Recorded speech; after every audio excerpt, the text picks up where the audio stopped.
Hello and welcome to the next Sketchbook Sunday episode. Today I'm outside and I've got a double page blank set ready to go. And this is going to be quite an unusual episode because we're actually going to cut up something in our sketchbook. So make sure on your double page you don't have something on the back of either of them because you don't want to have to cut that up. So you need it clear either side. You'll also need some bright coloured pencils. I've got wax crayons, I've got oil pastels here, wax crayons, even paints are suitable. Anything really strong colours. If you can and you have a garden, then find somewhere outside where you've got lots of different things around you. I'm at the back here. I've got trees, I can see some houses, some fences, lots of logs, plants, lots of different things of interest. If you're unable to get outside, just find a good window to look out of and see what you can see. What we're going to do, on this one, the left-hand one, I'm going to be drawing a series of vertical, so that means from bottom to top, stripes. And those stripes are going to be using the colours I have in front of me, but referring to the colours I see. So for instance, right in front of me, just over there, I have got a bright blue piece of rope hanging down, and it's going from bottom to top. So I'm going to be looking around me and looking at the colours I see in the landscape and around me that go from bottom to top. So there might be trees, there might be, as I say, I've got dangling rope. I've also got some stumps and fence posts in front of me of some silver birch, so whites and pinks. And if you kind of squint your eyes a bit, it can sometimes help see those vertical lines. And all I'm going to be asking you to do at this stage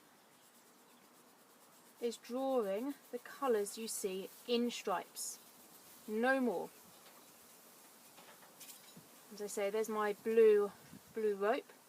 You don't need to be too precise about this because when we go back to the studio you'll see what's going on. I've then got a lovely grey, bit of a grey piece of metal shed running up, and it's a nice way to just sort of look at the landscape a bit differently. So you're just looking at the lovely colours there. There we go. Then I've got a black next to the grey of the actual fence. It's a metal shed. Of the shed. There we go. You'll notice I'm not changing the width of my line. So that's the width. I'm keeping to a similar width. Gosh, it's windy though.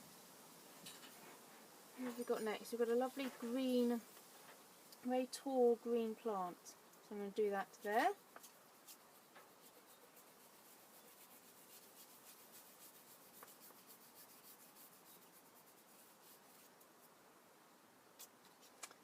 And I've got another grey of the metal shed. And you need to continue in this manner until this left-hand page is full of stripes.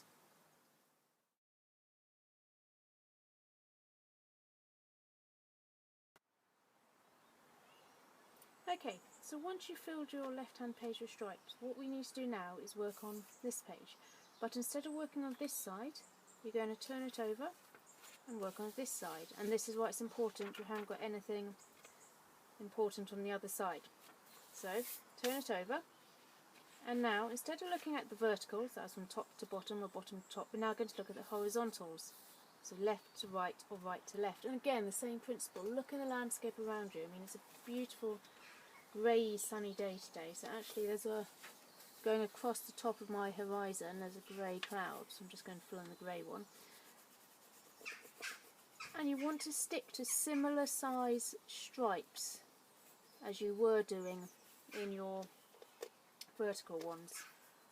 Now I've got a bit of blue sky.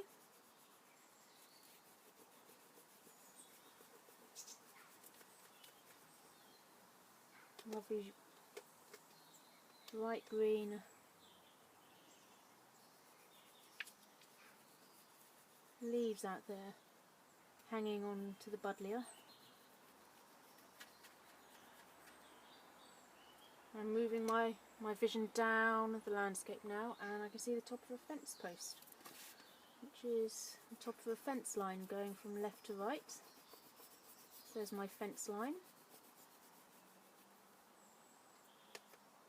and that fence changes a bit in colour, sort of pale peachy yellow. And keep working in this manner until your whole page is full up again.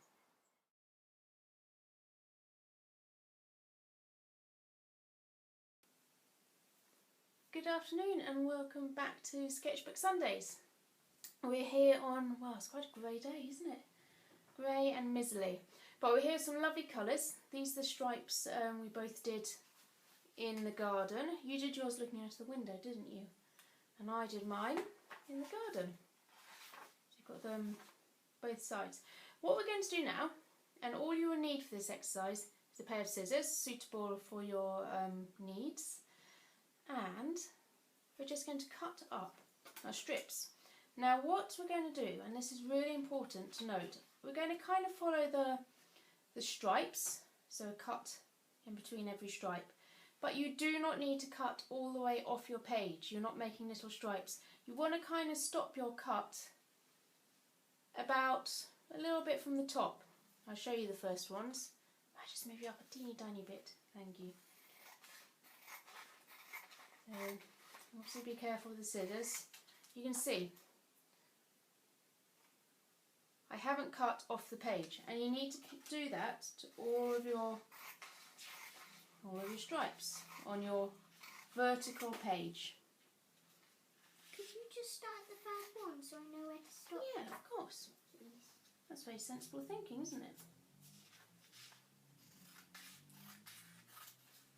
And you want to keep in a straight line, so even if your actual stripes are a bit wibbly wobbly, try and keep in a straight line. So this one, don't necessarily follow that wibble, just go straight, because it's nice to have the pink and green in each stripe. Yeah, can you see? If I fold that back a little bit, like that, you can see where to stop.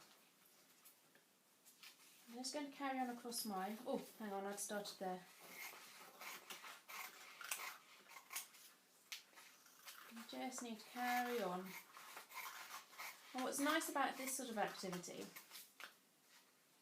is that it started with looking at the landscape and seeing what we could see in vertical and horizontal sections, and just seeing the landscape slightly differently, seeing it in stripes and interest. I mean, outside the window you saw people walk past, didn't you?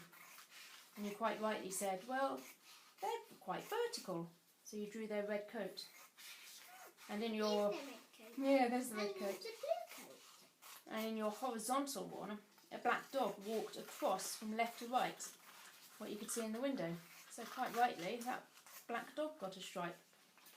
And when we start to go further down this activity to see what we're doing, we'll begin to see how we're having real fun just playing with the colours of the landscape and mixing and matching the horizontal and vertical. Now at the edge here it can be a little bit fiddly. You don't want to cut too close to the spine of your book. That's this. You don't want to go too close. So, I mean, my stripe's quite thin, you can see there. Ideally leave a little bit more, like on your one. You've got a nice big grey chunk, so leave that. Don't cut any closer to the spine. You don't get too close to the spine, it weakens the book. So, when you've done your vertical ones, you need to move on to your horizontal ones. I'm just going to turn my page that way so it's slightly easier to do. And this time you're cutting across the stripes again, but again, make sure I'm not cutting through the other page. Don't cut all the way, so you can see I've stopped. I haven't gone all the way to the spine. So we're just going to finish now doing that, and we'll be back shortly.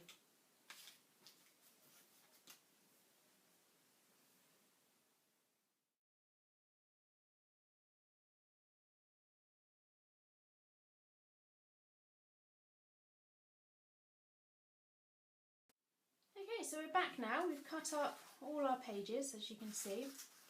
Now, I learnt the harsh way. When you're cutting your second page, so the ones going horizontal, just make sure you don't cut through your vertical ones underneath, as I did with my grey strip here. But I managed to stick a little bit of tape on the back to stick it back together. So just be very careful when cutting. You don't cut through your vertical and horizontals. Now, what we're going to do So we're going to start weaving it together. So that as the landscape is made up of so many different colours and expressions, we are now going to start looking at weaving our verticals and our horizontals together. Now weaving basically involves a warp, when you're talking in fabric terms, a warp, which is usually your vertical long line, and the weft, which is the one going across. This is going to be our warp, and the horizontal is going to be our weft. What you need to do is you need to find where you stopped cutting on your vertical ones, and I've just folded back so you can see where I've stopped cutting, and match that up with a horizontal one. And I think my green, I'm not sure if my blue one's going to fit, so it'll be my green one I'm starting with. Don't worry if you've lost a few here, doesn't matter. Now what we're going to do is we go under the first one, and you also need to make sure when you're doing it, your horizontal ones, you might need to go to the next line across. There you go. Perfect. And what can help is if you fold all these ones back, like that. There we go. So I've gone under my grey, I'm going over my peach. Then I'm going under my green, over my brown. Under my green, over the yellow. Under the grey, over the green. And under the black and over the grey. And I should be able to go under the very last one. Oh my God! Hang on, if you bend your horizontals that way and pull a bit, there you go, you've got space to the very last one. And what we need to do is now just secure this horizontal one to the edge here. Either a bit of glue, bit of tape, and just secure it in place so it doesn't flap around everywhere, like that. Literally I've just taped it down. Just going to bend those out of the way. Wonderful, do you need a bit? Trying to get it all straight. Gone all wibbly wobbly. That happens with the first one. Let go for a second. So we're going to tape that there. Hold that in place. Beautiful. Now the next one. Your next horizontal, where you've gone over, so for instance my green here went over this brown, I now need to go under it. You do the opposite of the previous. I had gone under the grey, I'm now going over the grey. And you continue in this manner. And this is the basic principle of weaving.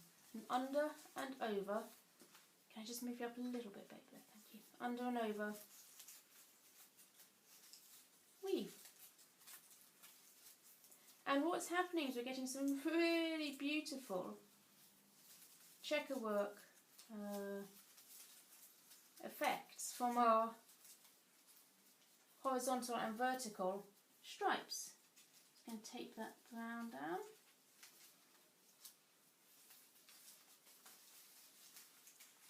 Which we generated from looking at the landscape. Do you need a little bit of tape?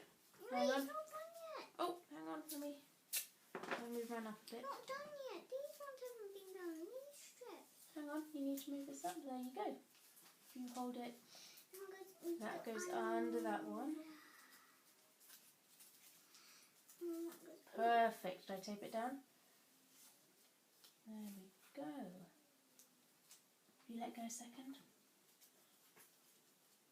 And that one's in place. Wonderful. What we're going to do now is we're going to finish ours, and you'll still see that on video, and then we'll be back. You're just basically working across your stripes until you get to the bottom, and it looks really beautiful, doesn't it? It's very funky. So we'll be back shortly.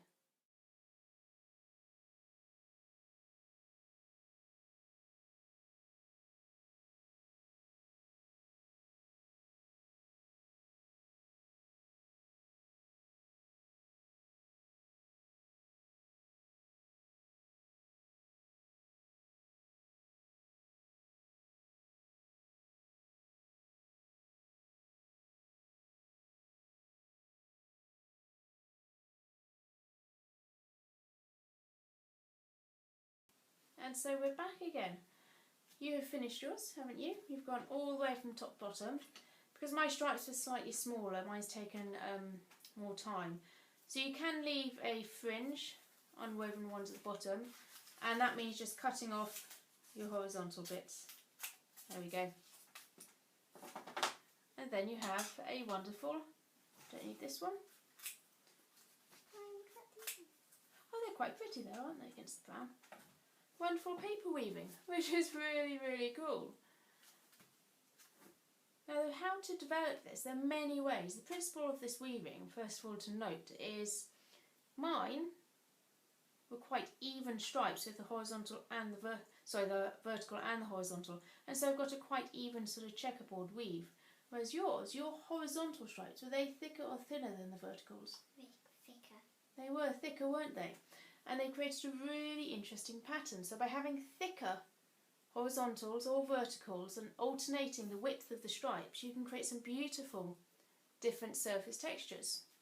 Now, if you're really enjoying this and you don't want to necessarily cut up any more sketchbook pages, what you can do is, if you have some patterned paper, and this is a rather marvellous pattern, what you can do is you take a little section off, or obviously it can be just plain coloured paper, newsprint, newspaper, grey, anything, wrapping paper, and cut what we were doing, basically the same as we were doing, little strips, whilst leaving that top bit uncut, and keep going all the way along. Then that can get stuck in your sketchbook along the top there. So I should do that now. Just a bit of tape or some glue.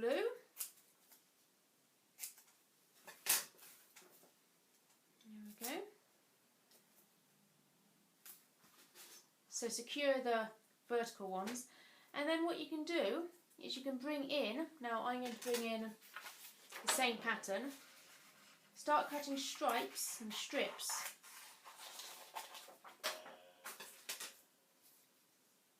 of paper and start weaving them.